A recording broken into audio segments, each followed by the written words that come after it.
तुम मेरे टैक्स से तनख्वाह लेते हो, यूनिफॉर्म में तुम्हें ऐसा नहीं कहना चाहिए था। मैं तुम्हें इसलिए टैक्स देता हूँ और ये यूनिफॉर्म आपने इसलिए पहना हुआ कि आप जलील करें लोगों के खड़े होकर। तो रिजाइन और फिर जाके यूथिये बनो।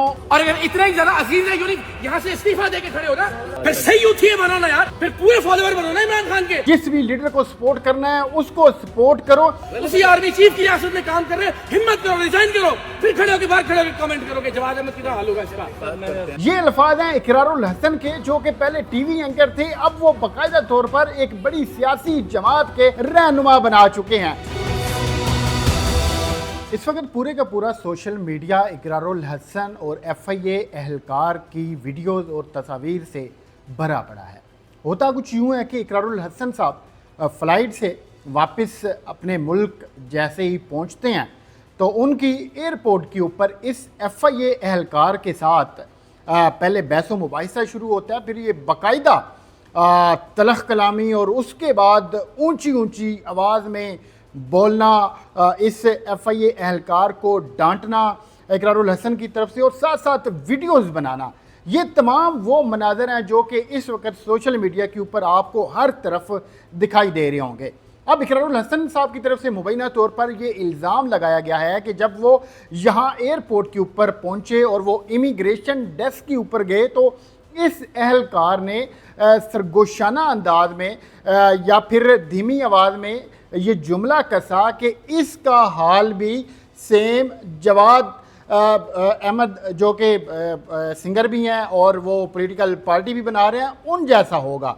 और ये कहीं सरगोशी इकरारुल हसन साहब के कानों तक पहुंची और फिर उसके बाद जो तूफ़ान बरपा हुआ वो आपने देखा। उन्होंने ना सिर्फ इस एहलकार की वीडियो बनाई बल्कि साथ मौका पर जितने भी उस डेस्क के इर्द गिर्द या फिर एयरपोर्ट के ऊपर जितने भी लोग मौजूद थे उन्होंने भी वीडियोस बनाना शुरू कर दी। इस वीडियो में इकरारुल हसन साहब बार बार कह रहे हैं कि तुम इकरार करो, तुम इस बात को मानो कि तुमने ये बात की है, तुमने कहा है कि इकरार का भी ये हाल होगा, तुमने यूनिफॉर्म पहनी हुई है, तुम कौन होते हो, तुम मेरे टैक्स की तनख्वाह लेते हो, तुमने बात की तो की क्यों। तो नाज़रीन ठीक है, इस हद तक अगर उस एहलकार से ये गलती हुई, उन्हें ये गलती नहीं करनी चाहिए थी। दूसरी तरफ इकरारुल हसन साहब जो कि पहले सिर्फ टीवी एंकर थे, उसके बाद उन्होंने ARY से रिज़ाइन दिया और फिर और रिज़ाइन उन्होंने इस वजह से दिया था क्योंकि उन्होंने अवाम राज एक पॉलिटिकल पार्टी बना ली है। अब जो भी शख्स किसी भी पार्टी का जब रहनुमा होता है, जब वो लीडर बनता है तो फिर वो बड़े दिल, बड़े जिगर और बड़े गुर्दे का मालिक होता है, यानी कि उसे फिर तनकीद को बर्दाश्त करना पड़ता है। उन्हें ऐसे कई जुमलों का, ऐसी कई बातों का मुकाबला करना पड़ता है, उनको बर्दाश्त करना पड़ता है। बदले में इस तरह चीखना चिल्लाना नहीं चाहिए। अब लोग जो हैं वो मुसलसल इकरारुल हसन को तनकीद का निशाना बना रहे हैं कि ये शख्स है जिसने लीडर बनना था, जिससे एक छोटी सी बात नहीं बर्दाश्त हुई, तो ये फिर कैसे मुमकिन है कि वो आने वाले दिनों में बड़ी जो है वो किसी तनकीद को बर्दाश्त करेगा। दूसरी तरफ इकरारुल हसन साहब की तरफ से तुम्हें यूथिया बनने का शौक़ है या फिर तुम एक मखसूस पार्टी को रिप्रेजेंट करने का शौक़ है, तो ये यूनिफॉर्म उतारो, रिज़ाइन दो और फिर प्रॉपर से उस चीज़ को जो है करो। लेकिन आपने ये देखा कि वो जो FIA का एहलकार था उसकी तरफ से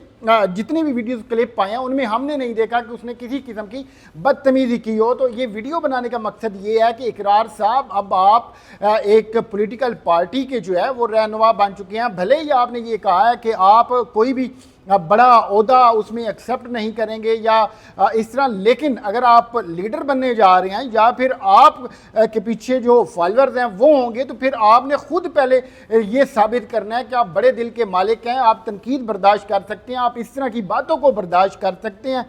तो बहरहाल इस वक्त ये थी सोशल मीडिया की कहानी जो कि आप लोगों के सामने रखी है। इस बारे में आप क्या राय रखते हैं?